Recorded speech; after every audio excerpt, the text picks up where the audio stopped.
Welcome to Brick Blast. We're here at the Santa Clara Convention Center for the first ever version of this LEGO convention. I used to host Bricks by the Bay and had an event here for many years. Hard to believe it's been about a decade since I stopped running the Bricks by the Bay convention in this very building. This event feels both familiar and new to me at the same time, but they're doing an excellent job, and it really feels like we're handing things off to a new generation. I'm so glad to see LEGO conventions coming back to the Bay Area. Right now, people are doing setup. It's Friday, show's open tomorrow only. If you've never been to a LEGO convention, you might not have thought much about the setup process. Everybody brings their models already built and places them on the tables, links together modular sections, and fixes all the little things that broke in storage or transport. Meanwhile, the vendors are setting up shelves full of LEGO sets and minifigures for sale. By the time doors open the next morning, everything's ready to go. And now it's Saturday, and it's showtime! Let's take a look around. Before you get to the builds, you'll pass through some vendors and special booths. Let's explore those first, and then I'll show you the MOCs. I've never seen anything like this before, a booth where robots draw a caricature of you. There are lots of booths with LEGO sets, minifigures, and accessories for sale. AT&T has a booth where you can contribute to an all-blue city.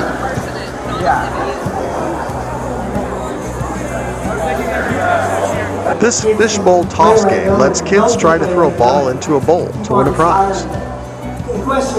All afternoon there are events on the stage. Here you can see some social media influencers being interviewed. This Girl Scout troop is showing their first LEGO League robots.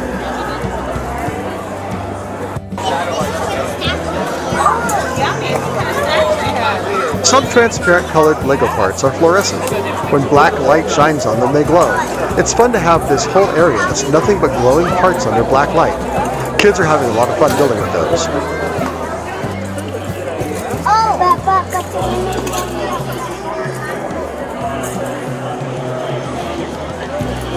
But enough about the commercial side of the event. I think what you've really been looking forward to is the MOCs. MOC stands for My Own Creation, jargon we use in the LEGO world for the things that we design ourselves. Here's a tour of the models on display. This Ninjago training center has a lot of impressive details and building techniques. Do you have any room to put it in your house? Half of it. Oh, Half yeah. of it I have it displayed because the base splits into two.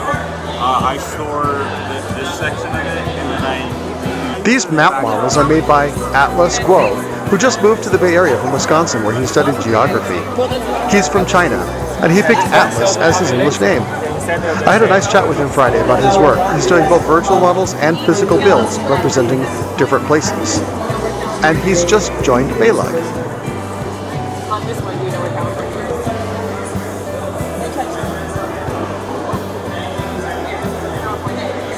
So you see all the yellow? These million people. So do you think there's something? Davin White brought some Ice Planet models and a walking Blacktron Strand-based. Heading into the BayLUG area, we have some signage and QR codes promoting the club. The Great American Road Trip was our collaborative display that we showed at the Museum of American Heritage in Palo Alto last December. Some of those models are here on display at Brick Blast. Here we have the Rock and Roll Hall of Fame from Cleveland, Ohio, the Spam Museum, and the biggest ball of twine in Minnesota, with Weird Al on the stage singing. The road is filled with lots of cool vehicles. Thank you guys for being here. My last question, really quick. What is one piece of advice that you take away from it?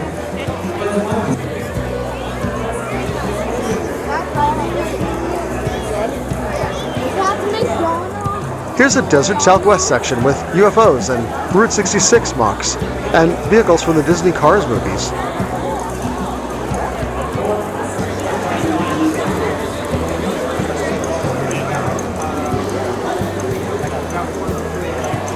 The Jolly Green Giant. During setup, you saw him with his head not attached. Well, now his head is on.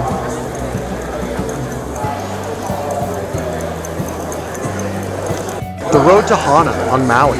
This doesn't connect to the Great American Road Trip roads directly, but it captures the perilous cliffside road and jungle of Hawaii. I went to Hana as a teenager with my parents, and this is only somewhat exaggerated, a spectacular drive. Now we come to a staple of any big LEGO show, the Great Ball Contraption, or GBC. Let's follow the green ball as it goes around. GBC is a standard system for motorized LEGO models that move balls, mainly LEGO soccer balls, around. Each model must follow some basic rules. Balls must flow through your model at an average of 1 per second, and there's a specific size and placement for the input tray and output chute. As long as you comply with that, you just have to make something that lifts the balls somehow. If you build a model that meets the specs, you can place it between any two other models, resulting in a crazy, mesmerizing contraption made up of all these individual creations. Each of these devices is an individual MOC that someone brought in. Now I'm shooting this from inside the layout because I don't want to be elbowing kids out of my way to follow the green ball. Some of the details are best seen from the outside though, so once this lap finishes, I'll show you some clips from the other side. And as long as your machine meets the spec, you can use whatever colorful or decorative elements you like. Some builders focus on clever mechanisms, others focus on decorating them. If you want to build one of these but don't think you could design one, there are plans available online from several designers. You can build one of these and maybe modify it from there. At a few places, the green ball gets stuck, so I've sped up the video in those spots.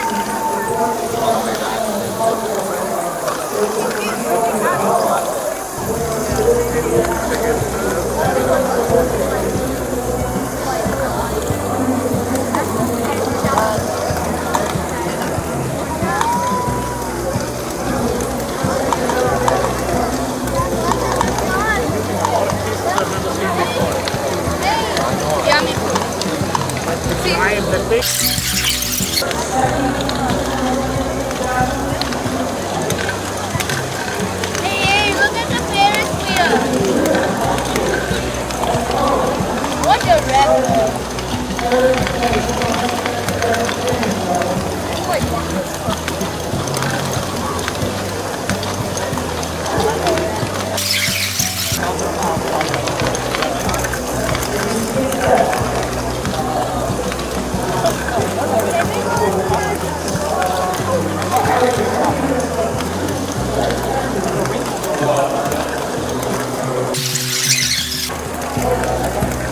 A lot of these are controlled by the old LEGO classic train controller for the now obsolete 9-volt powered track trains.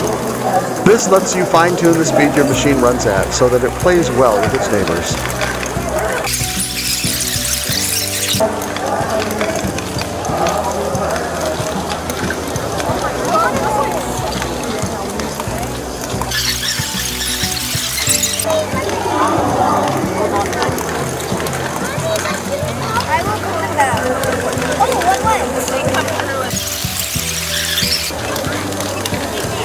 In this case, we also have a 9-volt train delivering the balls back to the start.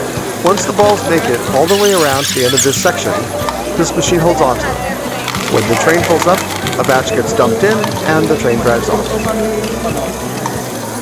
Our green ball is still back here, it hasn't gone on the train yet. Now we're going to send the train over to the other end where we started this tour.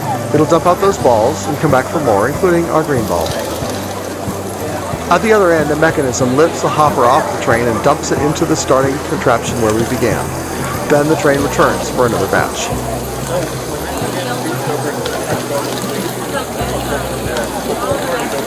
On board the train, there's actually a little mechanism that lifts the balls and delivers them to the hopper in the other car. So, as the train moves, it's lifting balls. There's the green ball. So the hopper can get picked up by the machine at the other end.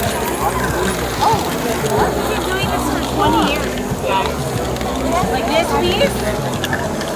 This thing? No, not everything at once. No.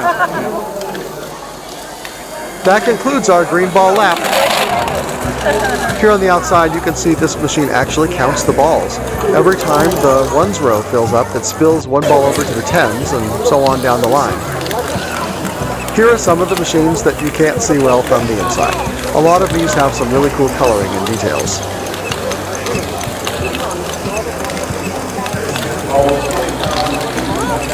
There's a little elevator. Let's take it off. Look, as soon as it touches down in the building. And for a bit of added interest, we have a steam train running around the whole thing. Let's move on to some more MOCs. Couple years. This is a Marvel scene of New York with all kinds of mayhem. X-Men, Spider-Man, the Avengers, Doctor Strange, and more.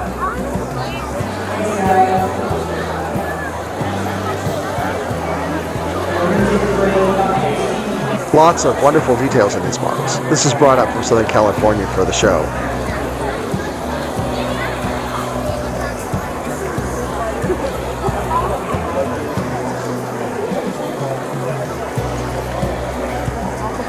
The lighting effects aren't made by LEGO, but there are several third-party companies that make LEGO-compatible lighting. You really have to go with those if you're going to add lights to your model.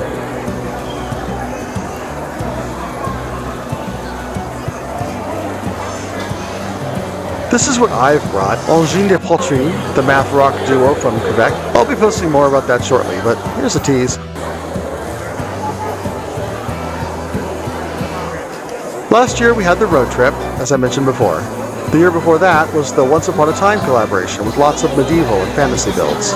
A married couple, Adam and Simone Williams, have built this huge castle diorama. They're two of the most prolific and talented builders in our club. It features a bunch of different kinds of animations, with joust, trumpeters playing their horns, a couple of knights duking it out in a sword fight, and in the back you can see a sign that turns to reveal who won the tournament.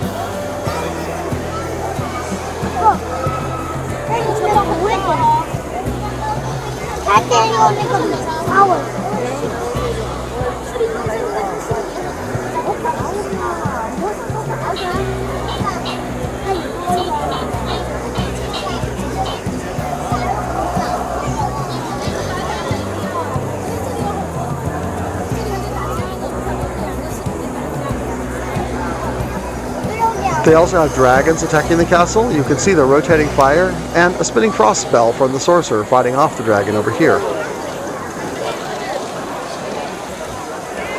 This is an enormous build with lots of amazing details. Many of us brought our Once Upon a Time builds to Bricks Cascade in Portland last year, and we won the Public Choice Award, largely on the strength of the Williams Castle. Also from the Once Upon a Time show, Autumn Victor has built this elf village, including lots of LEGO elves-themed models. I helped her acquire some of the elves sets needed for this project. That's the good guys. Here's the evil castle, which sends the dragons I'm over. sure we had a hand in sending the evil dragon. I'm sure. Another collab from our club is this Mushroom Village. LEGO subsequently released a mushroom-themed set, which Dan Keyes, seen here, has built and added. The diorama features life-size animals and the tree stuff, putting the minifigures into scale for their tiny village. Some wonderful stot, or studs down on top, techniques are shown here. Leo Cruz has built this big rotating castle on the Lazy Susan. It's got a dragon up top, and parts of it can be switched around for different configurations, which he does throughout the show.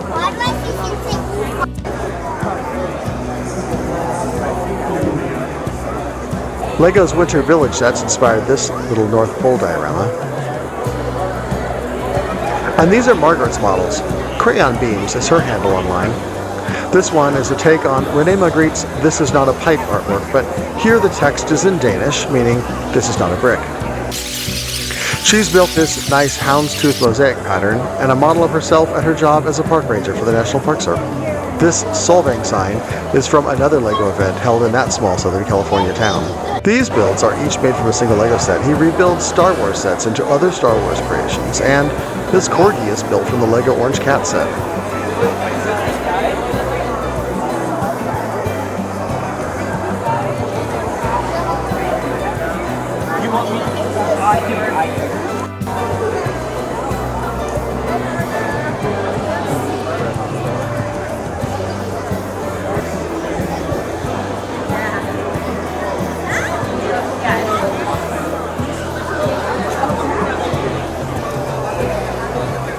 Hey guys,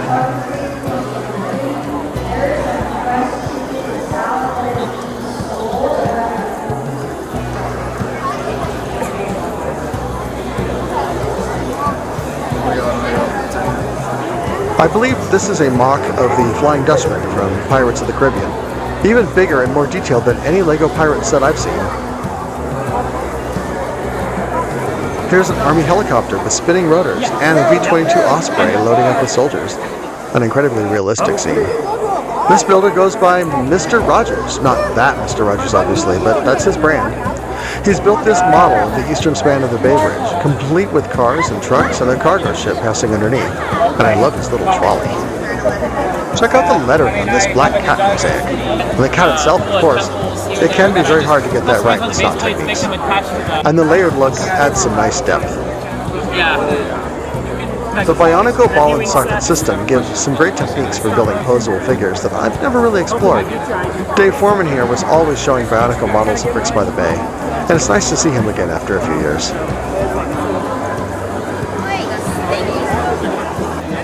Here's a diorama of the Gorman Massacre from the Star Wars show Andor. The cracks in the floor plates are a nice detail. That's awesome. And how about these amazing little space models? Some clever build techniques went into these. Let's finish on this impressive Blacktron base. I really like that it's not just the standard Blacktron black and yellow color scheme. There's the big Blacktron B at the end of the hallway and all the Blacktron figures, but instead of all black, we've got mostly tan.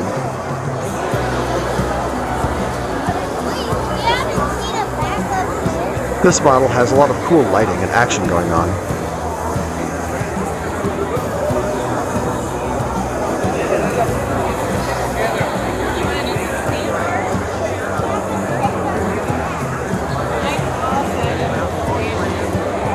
Around the backside, you can see inside the model.